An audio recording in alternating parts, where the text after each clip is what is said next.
cá estamos para mais uma edição do Espaço Vede Quem Somos e considerando que há momentos e há certas pessoas sobre as quais, quando pretendemos falar melhor, é voltarmos ao seu passado, eu vou começar este programa com uma pequena introdução, ou seja, uma interrogação mesmo. É a seguinte: quem é que não se lembra daquele tempo em que, antes mesmo de haver a universidade, aqui no país já havia pessoas que passeavam por diferentes cantos e ensinando as pessoas, fazendo o papel das universidades, pessoas mesmo. Refiro-me assim a um deles, que é o Emiliano. Eu até não me preocupo com o nome oficial dele, porque o caro telespectador já o vai ver daqui a nada. Ele é Emiliano Gorbachev. Gorbachev é o chamado filósofo que passeava por diferentes liceus e ensinava a filosofia, a exemplo dos filósofos antigos que ele, portanto, de que ele se achava discípulo. E então, ele também teve aquela fama de ter sido quem corrigiu, quem descobriu o erro na gramática da língua portuguesa, entre várias coisas. Creio não estar a falar da pessoa que, portanto, precisa ser apresentada. Ele dispensa apresentações. Emiliano Gorbachev está aqui comigo para falar, sobretudo, da filosofia e das demais áreas do saber. Ele que se considera filósofo no verdadeiro sentido do termo filósofo, ou seja, amante da sabedoria. Ele tem amor à sabedoria. Ele vai falar basicamente da vida e obra dos dois grandes filósofos, o Platão e Aristóteles. Creio que ele vai dizer que um é discípulo do outro, não é como realmente se sabe, mas cabe a ele toda a explicação. Apresento assim Emiliano Gorbachev. Muito obrigado por ter aceito o convite. Em primeiro lugar, quero falar para o meu telespectador das razões do seu nome, da assunção do nome Gorbachev, que não é o seu nome oficial. O seu nome oficial é Emiliano, mas é mais conhecido Gorbachev. Por quê? Sim, o nome oficial é Emiliano. Quero olhar para a câmara, se faz favor. O nome oficial é Emiliano Monteiro, mas o nome mais vulgar é Gorbachev. Gorbachev era o antigo presidente da antiga União das Repúblicas Socialistas Soviéticas. O nome completo é Mikhail Sergeyevich Gorbachev. Disse que ele é um presidente inteligente. Bom, eu, como no estudo, eu esforço um pouco. Por isso, os colegas me chamaram Gorbachev. Nos anos, aliás, em 1990, quando eu era estudante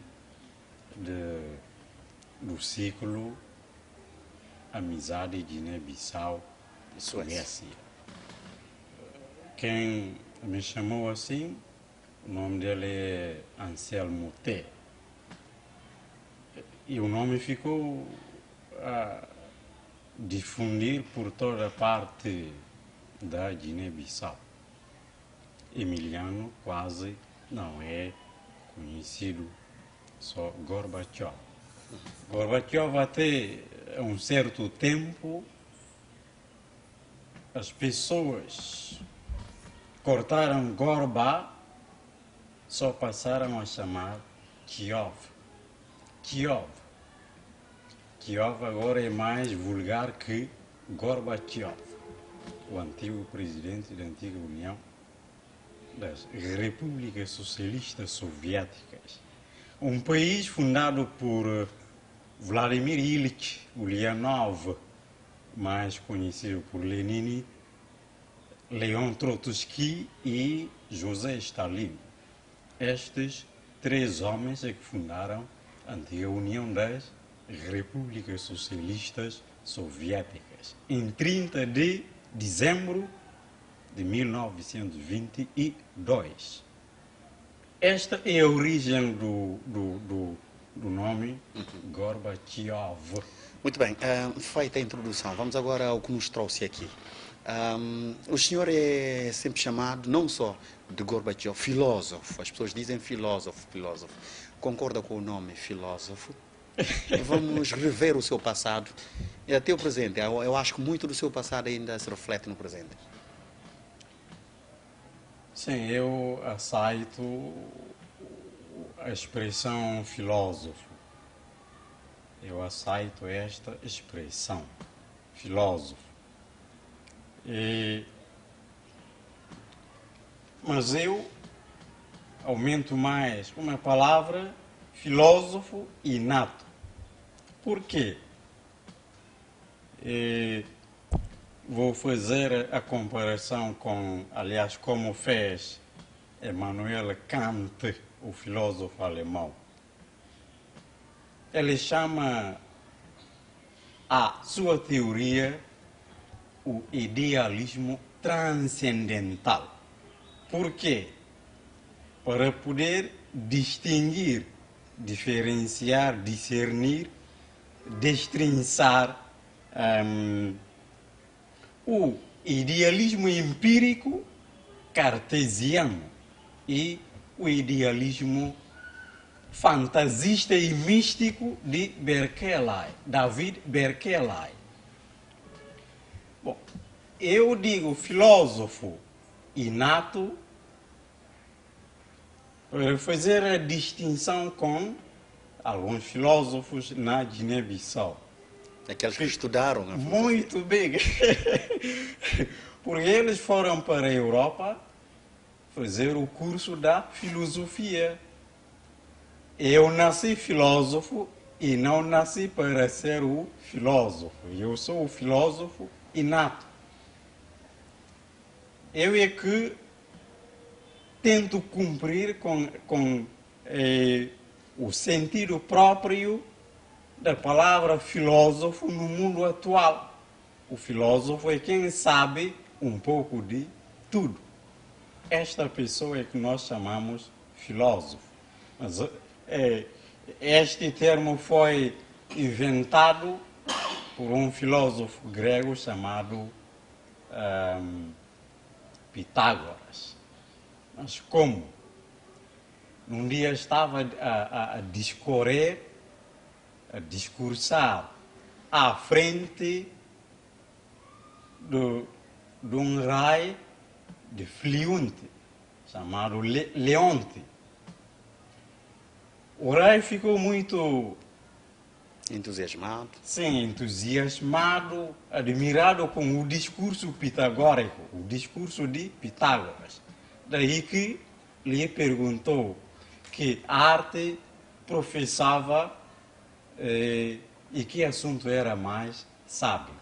Pitágoras respondeu-lhe, redarguiu-lhe, retrucou-lhe que ele não sabia nada e que não era mais sábio.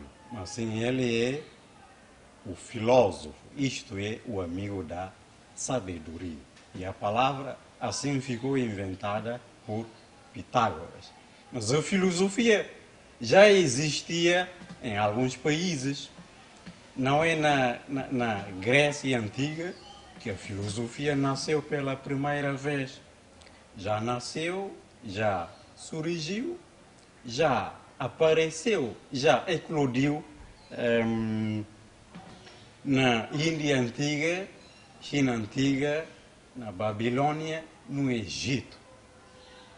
Mas, com o decorrer do tempo, ela atingiu o seu apogeu, o seu auge, a sua culminância na Grécia Antiga. Mas como é que chegou lá?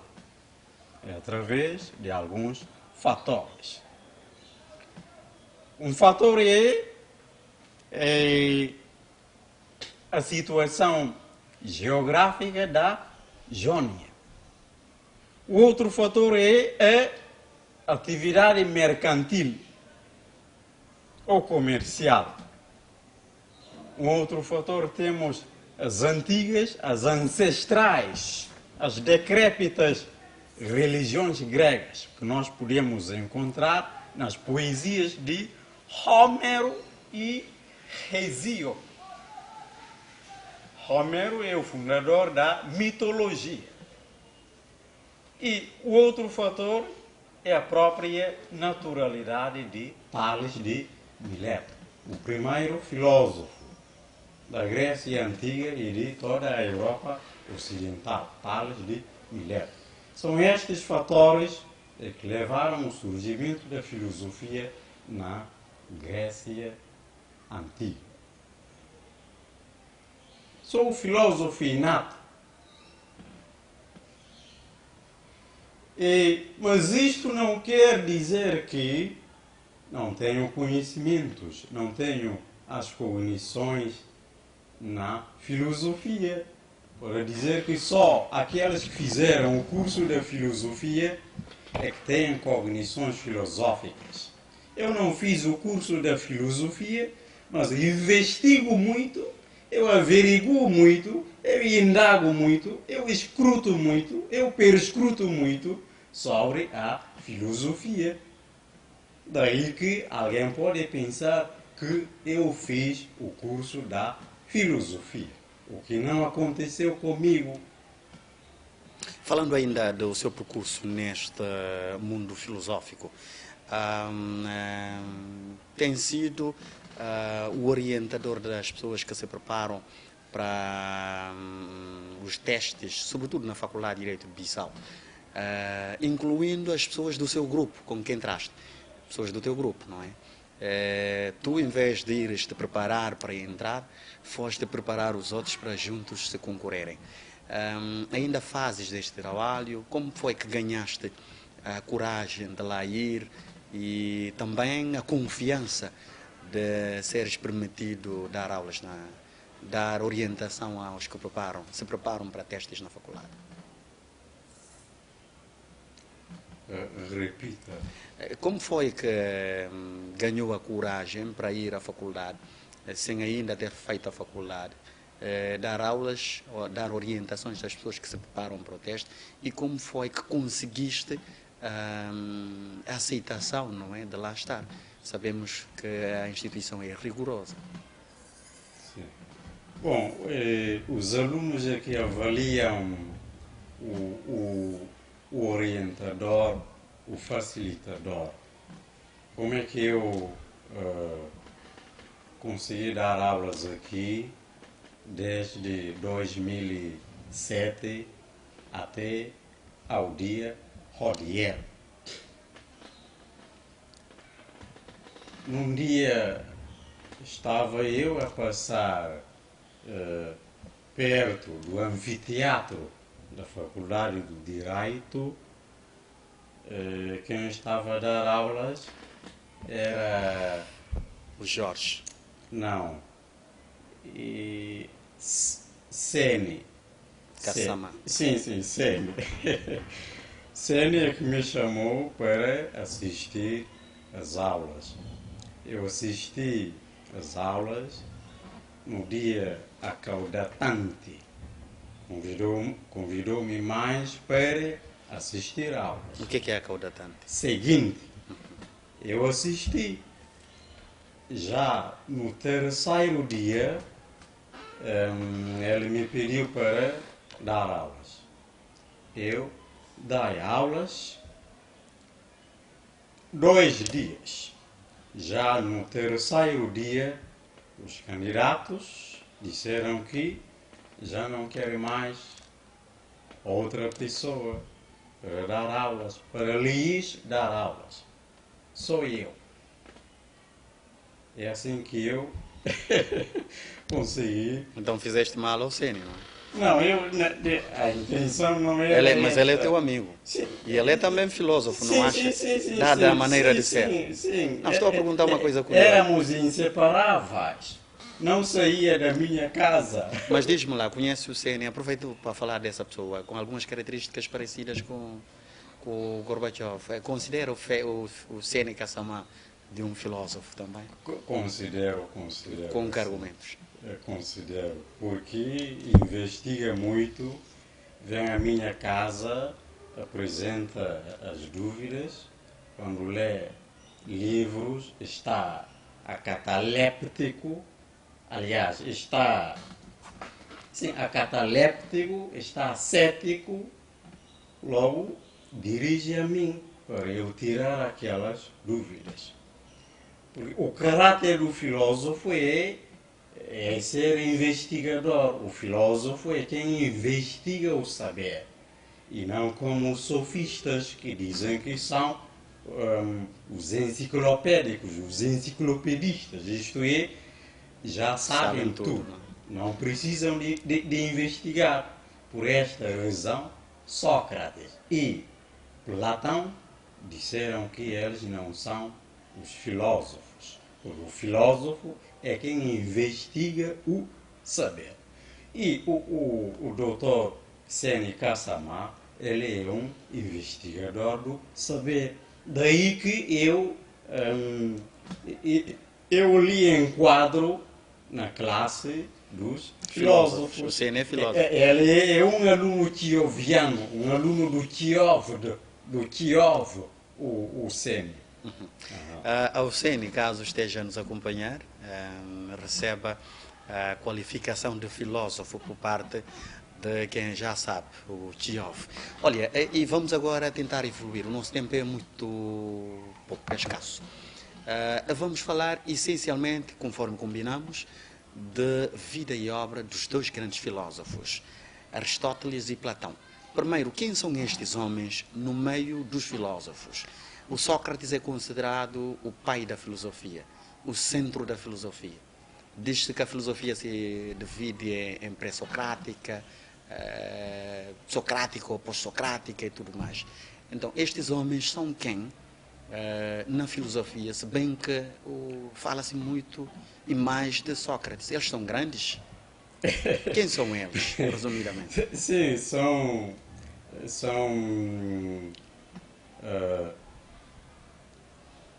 grandes filósofos. Eu mais gosto de Platão e não de Sócrates, nem de Aristóteles. Desculpe só, Aristóteles chegou a dizer que ele ama Platão, mas mais a verdade. Ele era discípulo de Platão, mas foi crítico ao Platão. Platão. Sim. Crítico a Platão. Crítico a Platão, sim. Exato, crítico a Platão. Não há o Platão, o Aristóteles. É só dizer Platão. Aristóteles. Não se deve pôr artigo, não é? Não há o Amílcar Cabral. Na Guiné-Bissau, a única pessoa que não devemos empregar o determinante artigo definido. Quer explicar porque é que não se deve pôr? Quer explicar? O resto, Quer aproveitar para explicar porque é que não se deve pôr? Porque é que não se deve pôr a estes homens, muito incluindo bem, a Amílcar Cabral? Muito bem. Porque são pessoas reconhecidas ao nível mundial. Uma personalidade reconhecida ao nível mundial. Não. Sobretudo o tamanho deles. Sim. Já agora vamos avançar. Obrigado por esta correção, muito então. Bem. E falando de Aristóteles e Platão. Platão, ok. Platão é da família nobre e rica. É da família aristocrática. É da aristocracia. E desde jovem, Platão interessou em estudar a filosofia. Viajou para muitos países, por exemplo, o Egito, a Itália.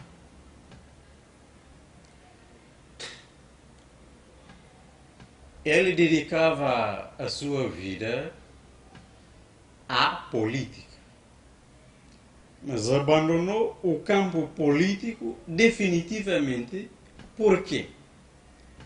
Porque lembrou da violência exercida na Grécia e a própria condenação da morte de Sócrates. Por isso ele abdicou definitivamente da vida política, do campo político. Quando viajou para o Egito e a Itália, e depois do regresso para a Grécia, ele comprou no noroeste, isto é, no norte e oeste de Atenas. Comprou lá um parque e um ginásio e construiu a sua escola chamada Academia. É a primeira escola filosófica estruturada como uma universidade. Por quê? Porque tem o estatuto, o alojamento, as salas da aula, tem a biblioteca, etc., etc.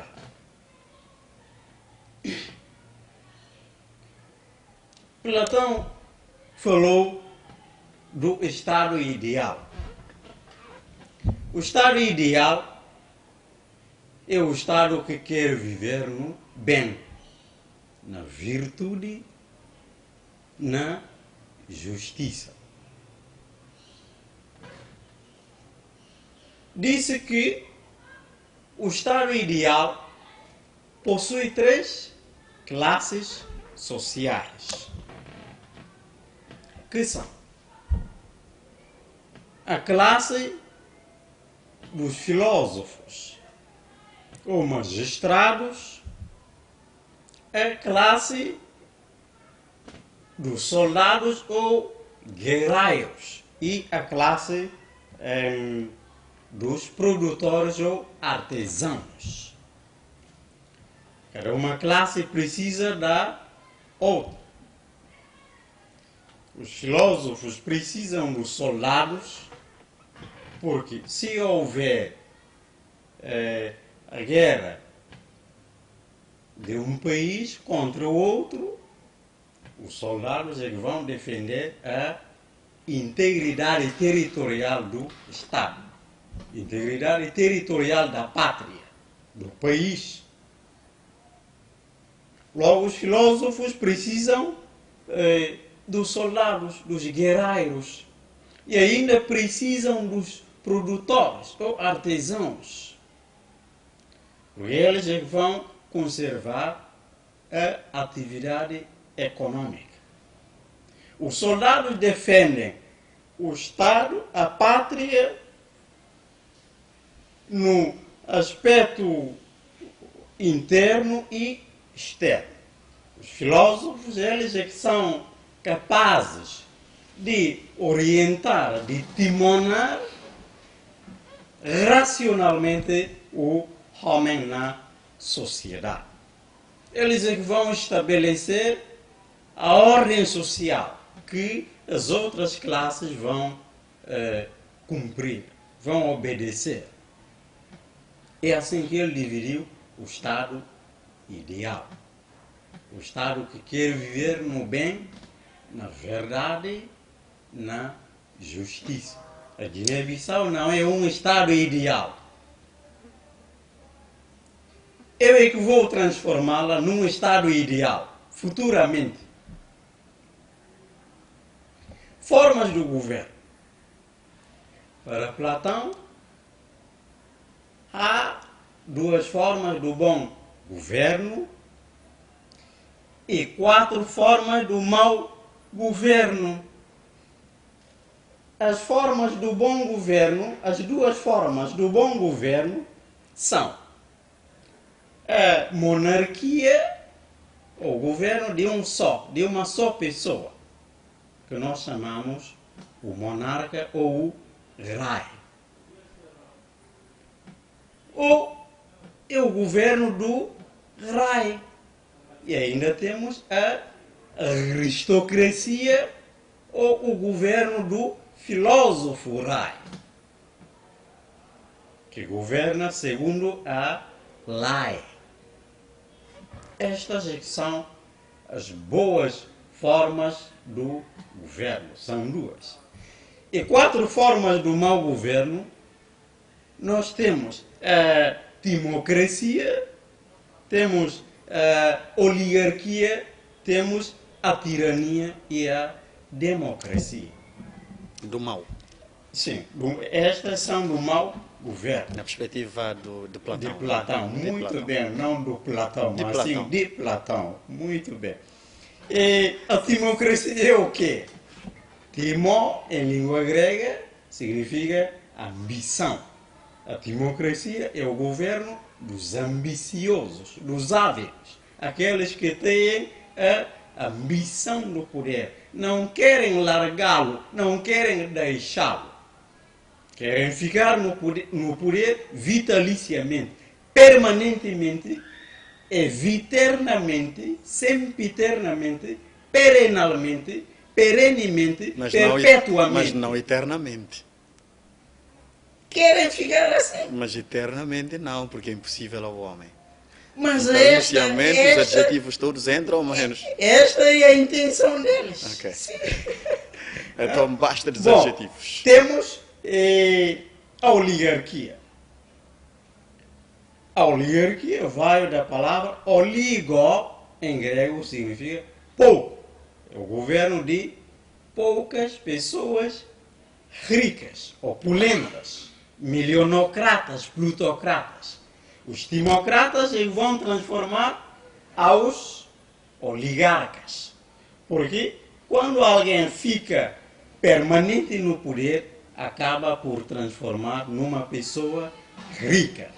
Os timocratas é que voltam a ser os oligarcas. Depois temos a tirania. É o quê? É o governo de um déspota, de um ditador, corrompido pelas paixões. Georg Wilhelm Friedrich Hegel, o filósofo alemão, também falou do Estado despótico. O Estado monárquico, o Estado despótico e o Estado democrático. Isto é com Georg Wilhelm Friedrich Hegel. E por último temos a democracia. Demo, que significa o povo, a população. Cracia, o poder. É o poder do povo. É o governo do povo. Para Platão, é o governo da turbulência. É um governo turbulento das perseguições, das matanças, em que os que ainda não estavam no poder, quando o atingir, vão fazer a vingança, vão fazer a represália, vão fazer o revanchismo contra aqueles que estavam no poder. Estas são 4 formas do mau governo para Platão. Ética de Platão. Toda a filosofia platônica tem uma orientação ética. A sua ética ensina o homem a desprezar, a vilipendiar, a descurar, a desdenhar dos prazeres, das riquezas, das honras, renunciar dos bens materiais, das riquezas materiais, dos bens do corpo, dos bens do mundo e a praticar só a virtude. Quase igual ao chamado o lado negativo do custo econômico, não é? Sim, a praticar só a virtude. Os governantes devem ser virtuosos e não viciosos. Esta é a ética de Platão. A política e a moral de Platão. Platão junta a anastomosa, a política e a moral e chama-as o comunismo platônico. O comunismo platônico, o seu destino é a proteção do bem público, do bem comum, do bem de todos, do bem nacional, do bem genérico, do bem de todos. Mas como? É através de uma educação espiritual que deve começar dentro da família para a sociedade e da sociedade para o Estado. E que o Estado, por sua vez, é a outra sociedade mais avançada. A sociedade começa a partir da família. Depois vamos para a aldeia, a seguir para uma região, para o país ou o Estado e, por último, temos a sociedade chamada comunidade internacional, que não existe. O que existe é a comunidade internacional dos Estados. Aqui está a defender a posição do professor Loureiro Bastos, eu sei. Eu conheço a tua defesa. Ele é que acha que a comunidade internacional tem que ser apelidada sempre de Comunidade Internacional dos Estados, porque não é uma entidade transcendental à vontade dos Estados, sim. Não é isso? É isso. Pode continuar. E, mediante a educação espiritual que começa dentro da família até a sociedade mais alargada, que é o Estado. O objetivo aqui, o fim aqui, a finalidade aqui é para evitar da apropriação do bem público, do bem comum, bem de todos, para o interesse privado, para o interesse particular, para o interesse peculiar.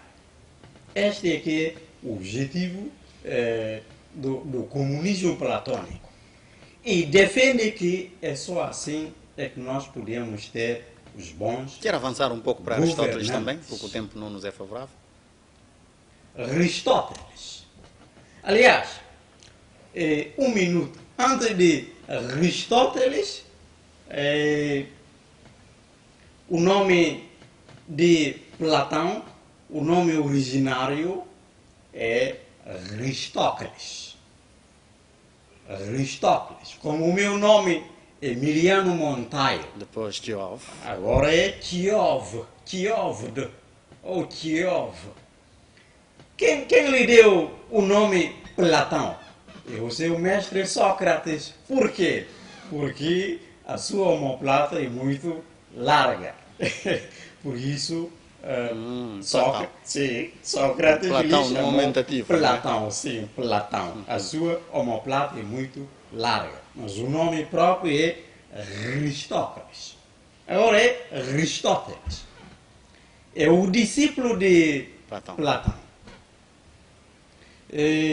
Fez 20 anos na escola de Platão, chamada a Academia. Está a falar de Aristóteles. Sim, agora é Aristóteles, o discípulo de Platão. Durou 20 anos na escola de Platão. Fez 20 anos na escola de Platão, chamada a Academia. Veio do nome do herói grego chamado Academos, Academia. Depois da morte de Platão, Sócrates deixou Atenas. Foi para a corte real da Macedônia. Ele nasceu em Estagira. É uma cidade da Macedônia. Por isso é chamado o Estagirita. Quando regressou, aliás, foi para a corte real. O corte e a corte. O corte é o ato ou o efeito de cortar. Mas a corte quer dizer a residência do rei. A residência do rei. Ele foi lá, através do convite de Filipe, Filipe, que é o pai de Alexandre Magno, para ser o seu preceptor, o seu professor. Quando regressou para Atenas, fundou a sua escola chamada Escola Peripatética. Por quê? Porque quando ensina os seus discípulos, está a peripatetizar. Peripatetizar quer dizer passear, perambular, deambular. Por isso, a escola é chamada Escola Peripatética, de peripatetizar. Fazia eu este tipo de ensino nos anos 90. No ciclo e nos liceus. Fazia eu o ensino peripatético.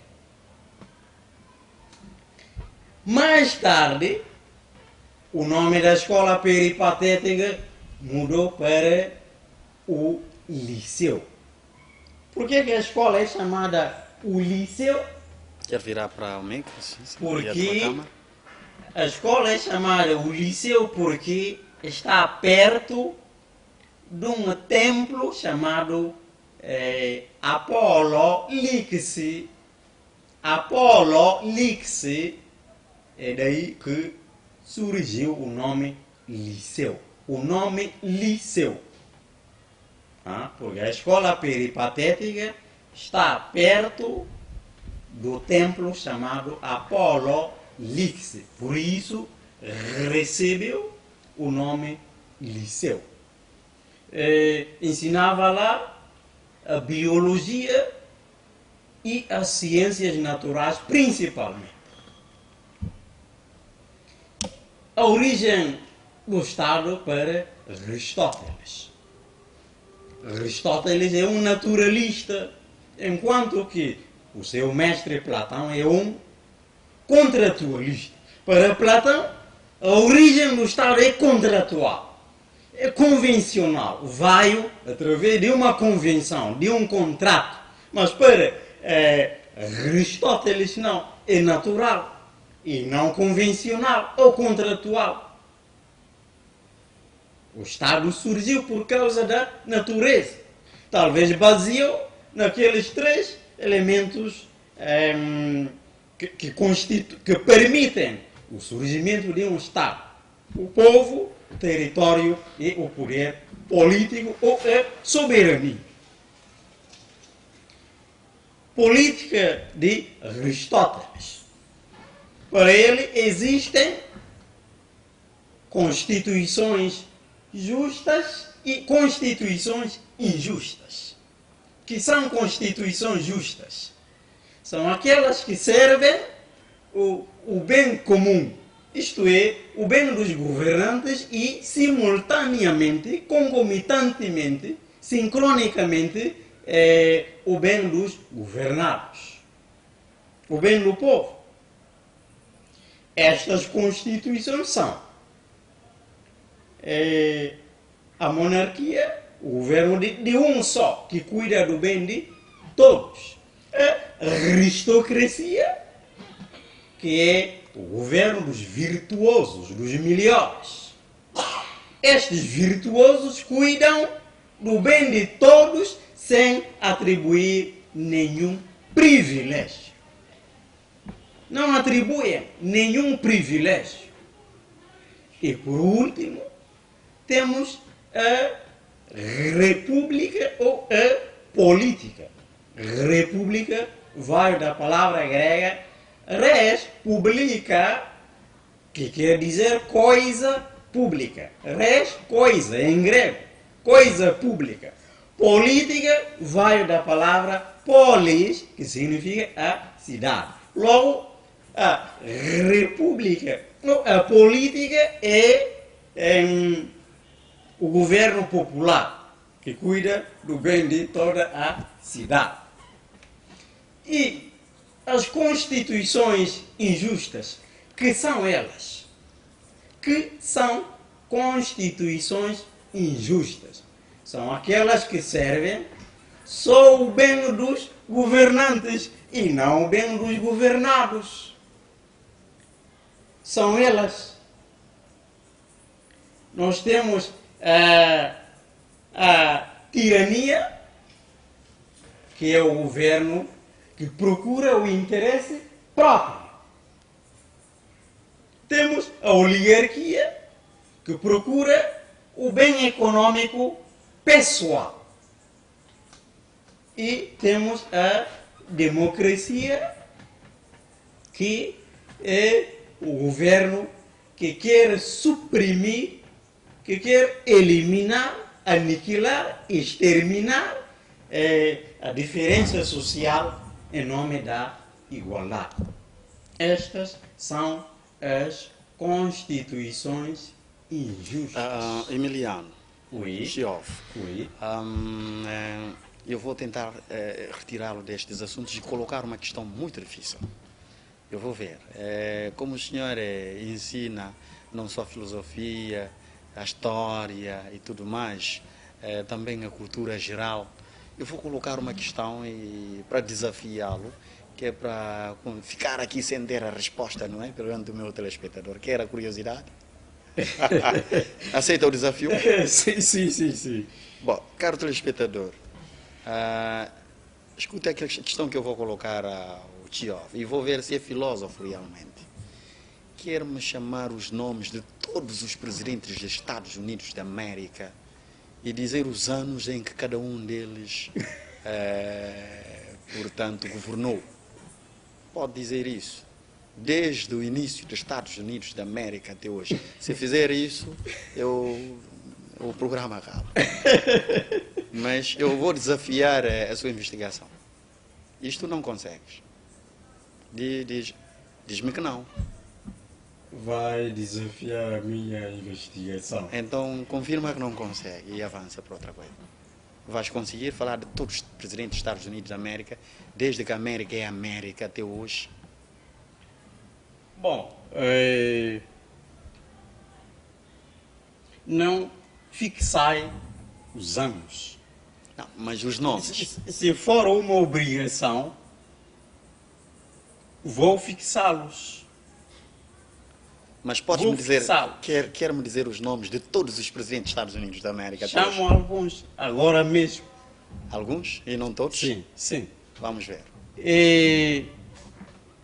Os Estados Unidos da América são o quarto país maior do mundo. São o Estado dos Estados. Os EUA são o Estado dos Estados. Foram criados em 4 de julho de 1776. Inicialmente eram 13 estados, ou 13 colônias originais. Por isso, na bandeira, temos aquelas 13 listras e mais 50 estrelas. As 13 listras... Por que usa a expressão 13 em vez de 13? Não há tempo, vamos avançar. Representam os 13 estados originais ou as 13 colônias originais. E as 50 estrelas representam todos os estados que aderiram aos Estados Unidos da América. E o primeiro presidente... O primeiro presidente dos Estados Unidos da América? Sim, o primeiro presidente dos EUA, Estados Unidos da América, é George Washington.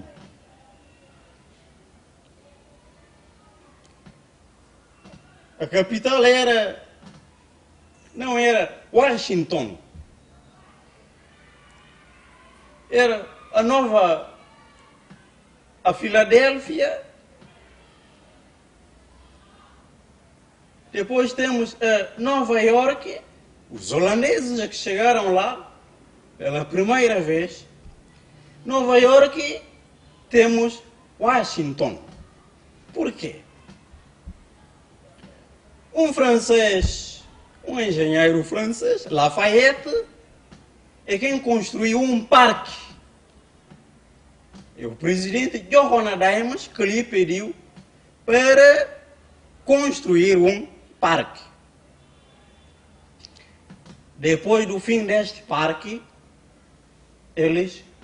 os norte-americanos, mudaram a capital da Nova York para Washington. Qual é a intenção? Qual é o objetivo desta vicissitude, desta mudança? Qual é?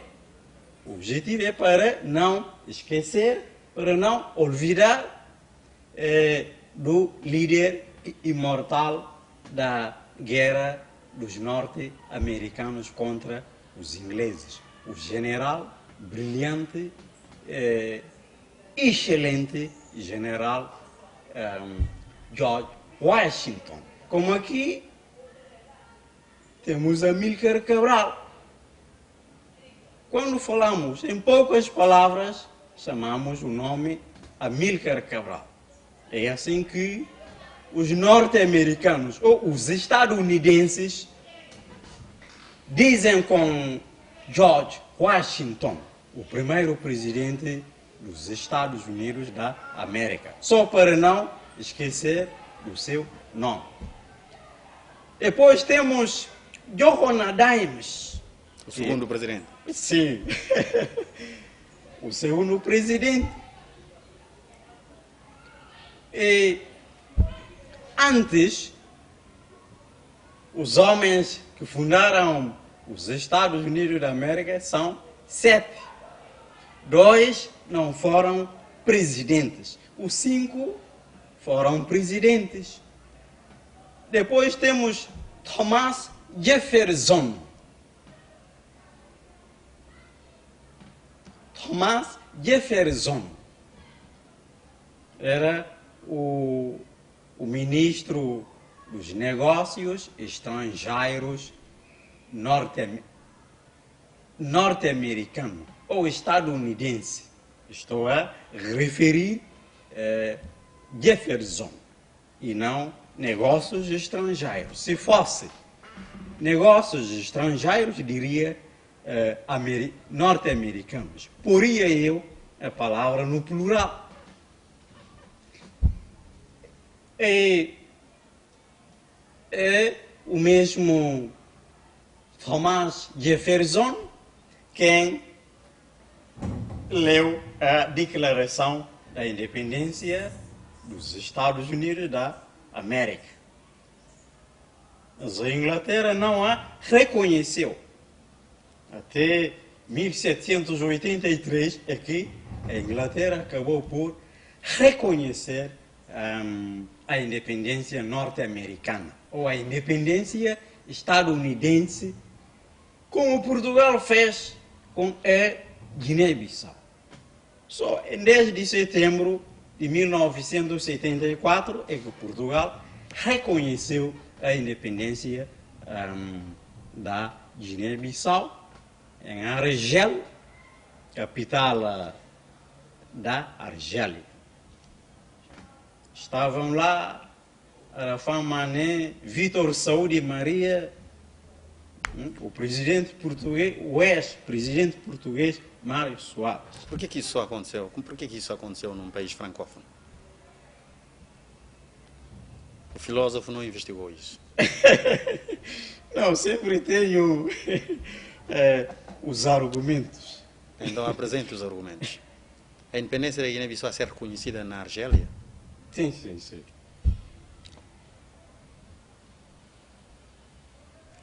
A seguir temos James Madison. Para não perder, sim. James Madison. Estamos em que? O quarto presidente. Sim, o quarto presidente. James Madison é o quarto presidente norte-americano. Temos James Monroe. São todos gêmeos? Sim, James Monroe. James quer dizer Jaime. James Monroe. 5, hein? A capital da Libéria. Como é que é chamada? Monrovia. Sim. Monrovia veio do nome de James Monroe. Então, sabes e me estás a perguntar, não é? Para também testar. Como Sócrates. O quê? Como aquele seu Maêutica. método. Aliás, aquela segunda parte do seu método. Os professores dizem que Sócrates tem 2 métodos. Não corresponde à verdade. Tem só um único método. Este método é que se desdobra, estende Em 2 partes. em 2 partes. O método é maêutica. A maêutica e a ironia. É na ironia que ele conseguiu, que ele auferiu, granjeou, descobrir, detectar, desvendar que os sofistas não são os filósofos. Eles têm um saber fictício, um saber desprovido da verdade. Depois de James Monroe, temos John Quincy Adams. No 7º ou 8º? O 6º. 6º? Sim. Exato, sim. John Quincy Adams. Antes de John Quincy Adams, os remanescentes presidentes fizeram parte da fundação dos Estados Unidos da América. Não quer descansar? Quer responder mesmo às minhas perguntas? Era só uma curiosidade para ver se de facto é filósofo. Quer continuar a chamar os presidentes da América? Ou vamos passar para outro assunto? Bom, vou continuar só um pouco. Ainda se lembra? Sim. Tá bom, então vamos provar isso. Temos Martin Van Buren. Martin Van Buren. Temos John Quincy Adams. 8º agora. 7º e Não, 8º. o 9º. Temos o nono. James Polk. É o 10º. o 10º. Temos Zachary Taylor. Temos Buchanan. 12º. Alexander Buchanan. 12º, não é? 12º. Temos Chester. Não é Chester. Millard Fillmore. Millard Fillmore. Temos Andrew Jackson. 15º. Temos aquele presidente jornalista.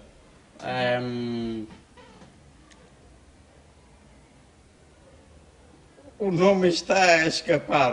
Afinal, esquece. Eu vou lembrar. Afinal, o filósofo esquece. Vou lembrar. Ou a velhice é que já não está a facilitar. Não. É um presidente jornalista muito famoso. 17º é Ulysses Grant. Ulisses.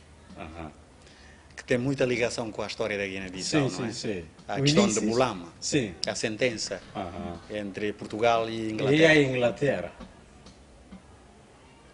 Ulysses Grant. O 18º é Thomas Woodrow Wilson. Então são quantos presidentes? Barack Obama completou 40 e... Não vamos chamar 40 presidentes aqui. Bom, vamos tentar avançar para outro assunto. Conseguiste provar que és o filósofo realmente. Eu só fiz a curiosidade que é para colocá-lo mal perante o meu telespectador, sem realmente estar a pensar mal. Um desafio vencido aqui, não é? Sim. Muito obrigado, então. Eu vou procurar trazer uma outra coisa que tanto se falava à volta da sua pessoa. O Tchekhov não só investigava a nível da filosofia, da história e de tudo mais,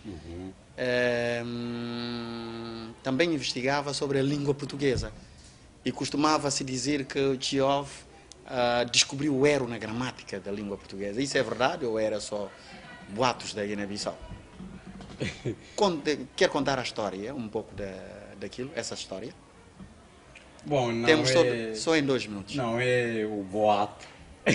Descobriu o erro? É uma verdade descoberta quando estava eu a estudar a 8ª classe. É o dicionário enciclopédico e não a gramática. Leopold Sédar Senghor é quem descobriu o erro na gramática francesa. Por isso, quando os franceses vão fazer a gramática, vão chamar Leopold Sédar Senghor para estar presente, para evitar que...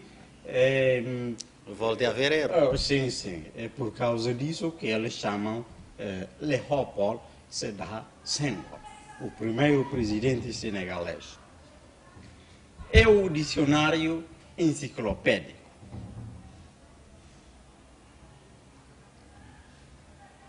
No Centro Cultural Português. Apresentai o erro aos portugueses e eles confirmaram. Se eu fosse como Leopold Sédar Senghor, o erro seria publicado mundialmente como ele, quando estudava a 8ª classe. Quer referenciar este erro? Temos só alguns minutos para terminar. Este erro tem a ver com o quê? Quer lembrar isso? Que erro é esse?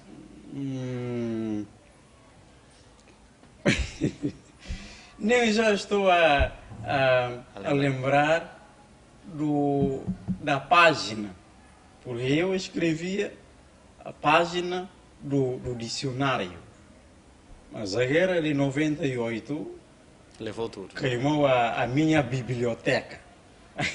Agora eu não estou a lembrar daquela página, porque fez muitos anos. Mas o conteúdo? É sobre a história do Butão, um país asiático. É nesta história que eu descobri o erro. O erro numa palavra? São 2 palavras. Na altura eu escrevi aquelas palavras e a página num dos meus livros. Agora o livro queimou. Aliás, foi queimado. Muito bem, vamos por um ponto final. As últimas considerações, o que é que tem a dizer, o que é que tem a recomendar, como quem investigou bastante. É um homem triste neste momento ou alegre? As últimas considerações. Num minuto só, infelizmente. Quem investiga, para mim, não é um homem triste. Estou a falar do seu momento atual. Teve aquela fama, era procurado. Hoje em dia, quem é o Gorbachev? Ainda sou mais procurado. Agora sou mais procurado, o jovem mais procurado, o homem mais procurado na Guiné-Bissau em relação aos tempos anteriores. É casado? Não. Por quê? Os filósofos não casam. Casam. Por que é que não é casado? Não vou retrucar, não vou replicar, não vou redarguir a sua pergunta. Já não temos tempo, mas está a preparar-se para casar? Nem quero avançar com este assunto. Entretanto, no futuro, o que é que pretende ser para o país? Para fecharmos. Bom, quer continuar investigador? Sim, quero continuar a ser o investigador. Se for dado o país para dirigir, quer? Eu? Vou querer mesmo. A que nível?